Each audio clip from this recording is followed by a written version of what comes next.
Today on the TMZ Podcast. Welcome to the TMZ Podcast. Harvey Levin here. Jamie here. And Jason. What the hell? I mean, I woke up at 3 a.m. and read this statement from about James Corden from the New York Times. And I just could not believe it. That he is saying that this whole incident at the Balthazar restaurant in New York where he chewed out waiters was just beneath him to talk about, and that he is retracting his apology, and that, he looks over at a woman eating eggs in a restaurant where he's being interviewed, and she apparently was complaining, and he said, "You see, it's a thing." What? I can't tell if this is brilliant or stupid. Oh, come on, Jamie. He's breathing more life into it, but have you ever found out somebody was mad at you and you just were so quick to apologize, and then you went home and you slept on it and you were like, I didn't do anything wrong. I'm not sorry. I get it. Yeah. Did he do something wrong? It's hard to say. I was not there, but he seems to think that he didn't do anything that wasn't the norm. Well, right. But do you believe, you got to remember, the owner of this restaurant, who has never done anything like this, said, "I'm a fan of James Corden, but he is a human cretin," and that he, no, he did. He called him a cretin, I know. And said that he has just excoriated the wait staff over these minor things. I mean, do you think? I don't know, because he may be saying, well, yeah, I did that, but it's not really a thing. The fact that he was so quick to accept the apology makes me think perhaps it wasn't as bad as we were led to believe. And then on top of it, he spoke out again, Keith McNally, and said that James Corden can eat for free forever or for a year if he apologizes to the wait staff. So what is it? Do we hate James Corden at that restaurant, or do we want like a special James Corden booth? Both. I mean, he wants to take advantage of James Corden's fame. What I'm most perplexed about is James Corden has spent the last 10, 12, 15 years cultivating this image of somebody everybody likes. Mm-hmm. So he has this incident. Something happened at the restaurant. You know, some people, we may argue about how bad it was, but something happened where he wasn't a nice guy.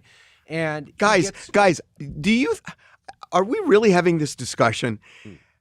Do you think that this is the first celebrity who has gotten pissed off at a restaurant? It happens, but they don't ever talk about it. But maybe it was justified. Maybe it was justified. Maybe the waitstaff was being awful. Maybe it was a bad experience. Maybe it was justified. I've never yelled at a waiter in my life. But that doesn't mean there haven't been times I've I know you were gone. Did you read the initial story? I didn't. I'm coming late to the party. Okay. Yeah. Well, you got to read the initial statement. This was not, "Oh, God, why'd you bring the eggs? They're cold." It was, I mean, Jamie. Yeah, he was a punk. Yeah. He was beyond. But it was bad. But as I don't believe we this. talked about, it was nothing crazier than a Saturday night at a big fancy restaurant. Nothing was wild. It does run so to me, you can't have this discussion without talking about the cultivated image that he has and how it defies it. And I just don't know why he's doubling down. I get it. Maybe he is because he feels wronged and he just doesn't want to take it anymore. And look, I know I'm going to suffer some in the public's eye, but that's okay because I feel wronged. But why, James Corden? This issue was over, right? Everybody accepted apologies. We were moving on. He could joke about it in his show. It was good content. And now he's sort of brought it back to life. It is odd to breathe life back into it, because I had moved on. All I thought about was salad dressing and Olivia Wilde the past 4 days. Well, I forgot about James. Okay, we're not going to get into that. But I got to say that the wait staff at this place has to be really pissed off now at the owner, because the owner is not only saying, yeah, apologize again, and then not only can he come back, but you can eat for free. Right. It's like, so you're giving this guy a bonus that nobody else gets if he apologizes, retracts the apology, and then somehow does it again and then gets free food. It's a slap in the face of the waitstaff. Oh, who are abused by James So Corden. none of this makes any sense. It's a big old mess. Big old mess. Tom Brady. But when's the last time anybody talked about Balthazar? Can I tell you, have you been? I have. It's fabulous. It's one of the best meals I've ever had. It's fabulous. And you know the secret of Balthazar. You know one of the... You don't? No. Do you? Do I look like I know the secret of Balthazar? You're going to be interested. Okay. So, because I was living in New York at the time, I think it opened. Just so everybody knows, 3-star Michelin restaurant in New York City, one of the great restaurants in American restaurants. And the food is fantastic, but there's something else that drew celebrities to this restaurant. and I'm serious about this. I'm not lying. I am serious. Lighting. It has gold lighting in there. If you look, in fact, if you guys, everybody listening wants to go online, look at Balthazar, and you'll actually see the lighting. It's this gold lighting that just makes everybody look really good. It's it's true. It's a thing. Gotta get that for my house. I'm serious. It's a thing, and it's one of the things that drew people to that restaurant over the years. It's actually I love it. It's really interesting. That's Okay, absolutely better than the food, my opinion. Tom Brady. Ha ha ha. Go ahead, Jamie. So Tom Brady earlier in the week had compared football to being deployed. He said it when you go away to training, it's a lot like deployment. And I thought personally that was a very stupid thing to say. You, Mr. Harvey Levin, thought it was fine and that we need to stop being so sensitive. And you were almost proud of Tom. Well, he came out and he apologized. Earlier this week, I made a statement about playing football and the military, and it was a very poor choice of words. And I just want to express that to any sentiments out there that people may have taken it in a certain way. So I apologize. What did you mean by that comment? Just the fact that football players, they have to make a lot of sacrifices in season? To be honest, I don't really want to expand on it too much because I don't feel like. I just wanted to give you that opportunity. Thank you. Anymore, I appreciate it. I have a tremendous amount of gratitude for everyone who served, and in the end, we play a game, and the military is defending our country as two very different things, and I shouldn't have made the comparison. Vindication. It was a dumb thing to say. Just because you have an agreement with Tom Brady doesn't mean you're vindicated. A He little could be bit wrong, with too. I don't know. So look, I mean, I was in the military, but I didn't go to war. I was in the Air National Guard Reserves. Okay, but it's still the military, right? So, I'm not even thinking of this as, I somehow have more right to say it than you, because I don't. The reason I mention the Air National Guard is there was kind of a hierarchy in the military, and a lot of people looked at the reserves and said, the reserves, within the military, and others didn't. So I understand that kind of pecking order, that when you're in the reserves, you can't act like you're a full military person where you go to war and all that stuff. So I'm kind of sensitive to that, having been through it. And so, I was thinking about it.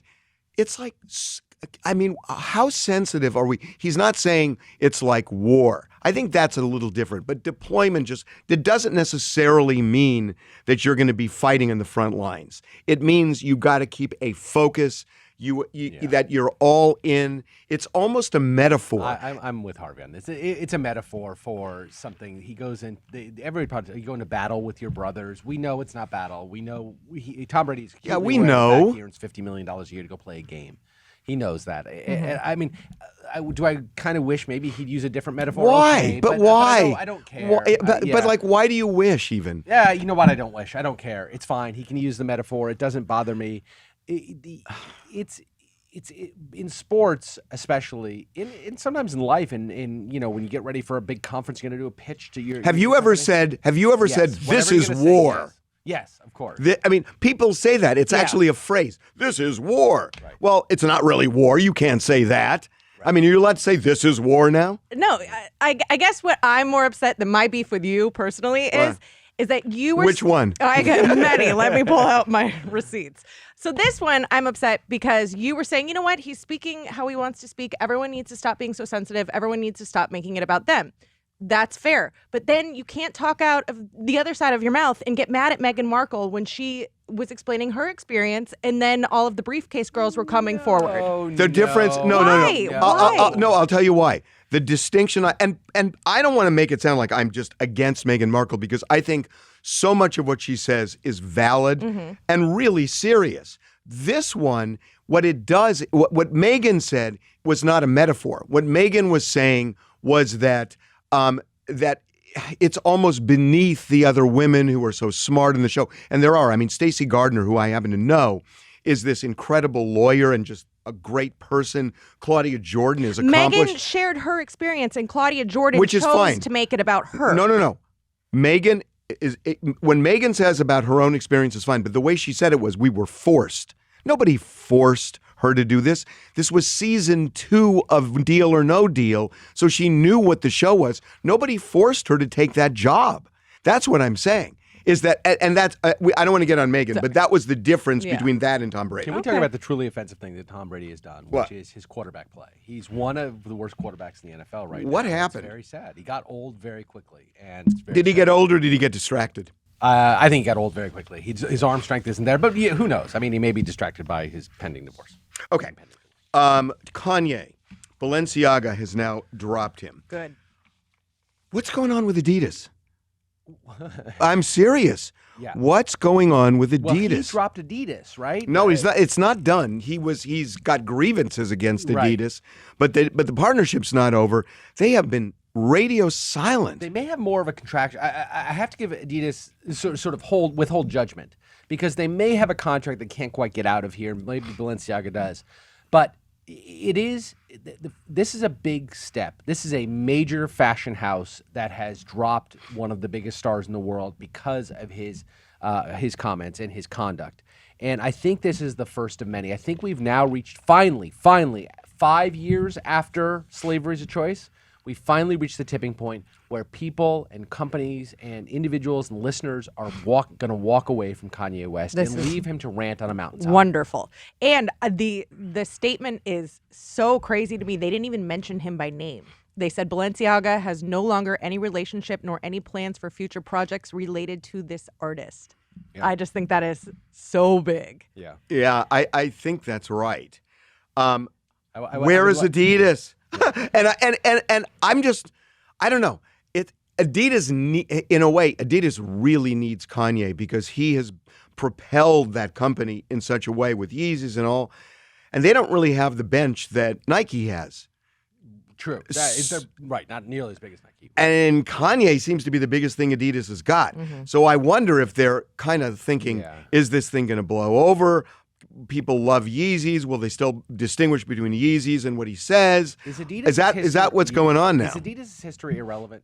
I was wondering that. Adidas was, and not even casting any blame, just making the point Facts. that they were a full-fledged supporter of the Nazi regime back in the 1930s and 40s. And it's interesting that now that Kanye's come out with his anti-Semitic remarks, which I think we all agree has upped the ante on things he said before. I'm not sure why they should have, but they did. They've got, and now the sort of, again, the tipping point. Is it weird for Adidas to be at the center of decisions based on anti-Semitic remarks? I'm just throwing it out there. Well, I think not only is it relevant, I guess the question is, do they have more of a responsibility because of their past to come out and speak out against this? Because silence may equal, kumbaya. Yeah, that's right. Well, this Balenciaga move is huge, and I think now it's a bigger opportunity of your move, Adidas. Yeah, I mean, I'm wondering why Adidas did. Look, because of their history, does silence equal acceptance? But, and I'm not saying they're Nazis, but no, we're not saying that at all. But they do have a social responsibility given the past. But given Kanye's history, that these rants happen, and then he comes back into his cave, and then the rants happen, and he's not going back into the cave. He is out, and that's... Yeah, you'd like to see Adidas come out and said, we cannot countenance anybody who speaks in the way that he does. We unfortunately have to cut ties with Mr. West. And contracts be damned. They need to do it. And at some point, the stink of Kanye is going to start rubbing off on the companies he does business with. Yeah. Okay. Astroworld. So 2 of the families have settled their lawsuits. This is really interesting to me because, look, this is a complicated case, and a lot of people think, okay, it's a settlement. What does that mean?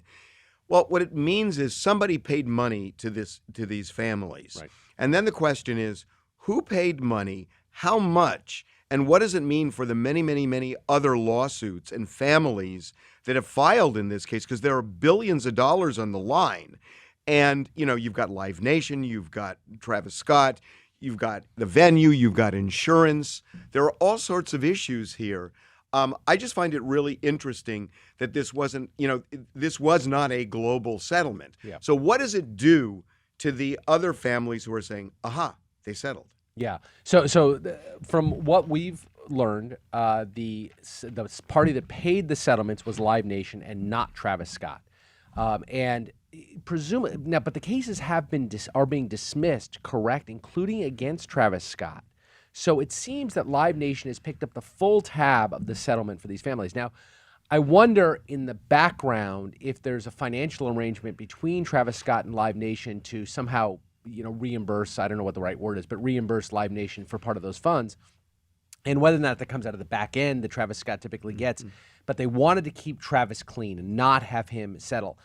I don't know why, if you're Travis, he has never come out and acknowledged any sort of guilt or liability. Well, he said he didn't hear anything. He didn't see hear it. Right, exactly. So to your point, how does that play going forward? Do these other people say, look, we know Live Nation's, but we want Travis to issue a full-throated apology to us before we're going to settle? You typically want that kind of thing when you have a major superstar but maybe ultimately it's just about the money, and if Live Nation's willing to pony up enough millions, but they'll walk away. but it's not just millions now. It could be $1 billion Oh, or yeah, more. yeah. And then the question is, who shoulders that, and how does that work? I mean, can't imagine the insurance policy, They're whatever gonna pay they have, something. They're going to pay something. but they're going to pay not something. But Yeah. I mean, at a point that runs out. Yes. And Very low point, by the way, a few $1 million. Yeah. and so what then happens with all these other lawsuits? I mean, it just seems it's all hanging right now. Yeah, you got to think they're all going to settle, right? Obviously, you have a willing defendants willing to pay some serious cash in order to get out from under these things. You got the plaintiffs who, although angry, ultimately it's about money, it's about getting paid, and you have some deep pockets willing to pay it. I just can't believe that Travis Scott's going to get away without paying a penny of this. I just can't believe that's the case. Okay, Kathy Hilton, help me out here. All right. I feel like I'm about to speak a foreign language. So Hold on, I need to get the Berlitz thing. Okay. There we go. Okay. Oh, there's It's a out. reference nobody gets but you and me. Okay. All right. Kathy Hilton is out in Beverly Hills. You'll love this. She's hanging out with Faye Resnick. Oh my God. Yes. There you go. Now I'm in. Okay. So For all of you who don't know, Faye Resnick was a big part of the O.J. Simpson murder trial because the O.J. Simpson defense team suggested that Faye Resnick and Nicole were doing drugs and that this was what they called a Colombian necktie, Right. which is what they said that a cartel did to Nicole because of money that was owed over drugs that Faye Resnick somehow was involved in, which they all denied and the jury rejected. Right. Well, I take it back. The jury didn't reject it because all the jury said is not guilty to O.J. Simpson. So anyway, that was put wow, out I didn't there. know that. There that you go. deep. That's good. Touche. All right. Okay. Love it. Go on. So they are in Beverly Hills, and Kathy Hilton is saying that if Lisa Rinna and Erika Jayne are back next season on Real Housewives of Beverly Hills, she's out. Ooh, She is doubling down. So this town ain't big enough for both of us. Right. it's not.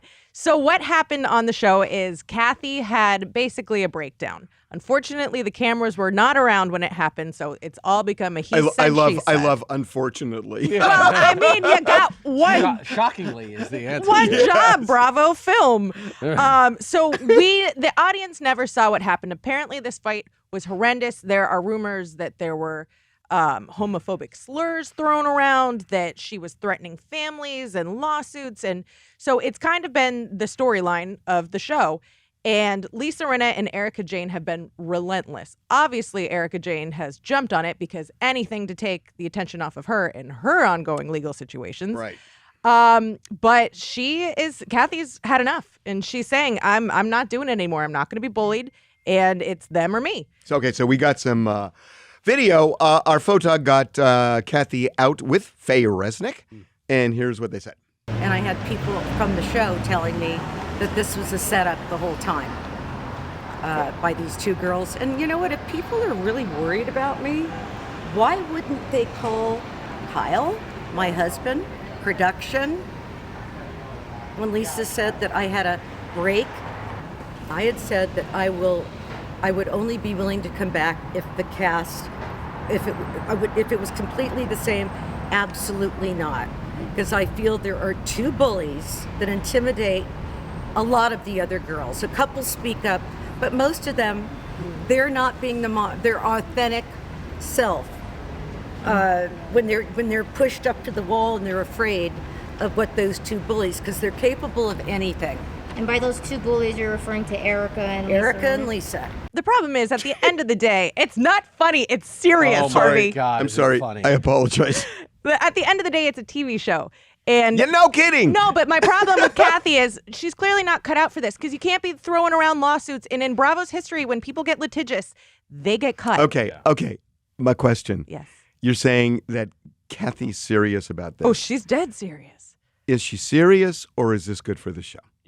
I think she's serious, and I don't think she's cut out for reality Let me ask you television. this, Jamie, next season, how many of the three of Lisa Rinna, Right. Erika Jayne, Right. and Kathy Hilton will be on the show?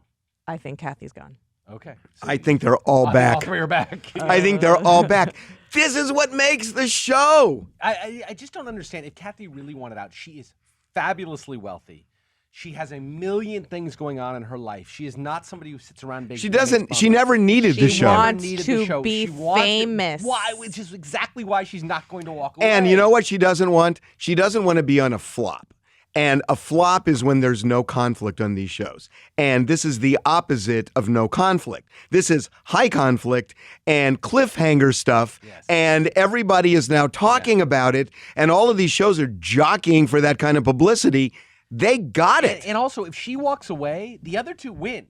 They Yeah. get the last laugh. They can talk about her all next season and talk Yes. about how ridiculous she was. So she wants to be on the show, but she wants to control the narrative, and that's Right. not how Bravo works. right. So you think Kathy's gone? I think that Bravo is not going to give in to her, and so I think she'd rather leave than look like the crazy old lady who says homophobic slurs. Yes. I think she's back. I think they're back. I think all three of them are back. And it's Have a good weekend, everybody.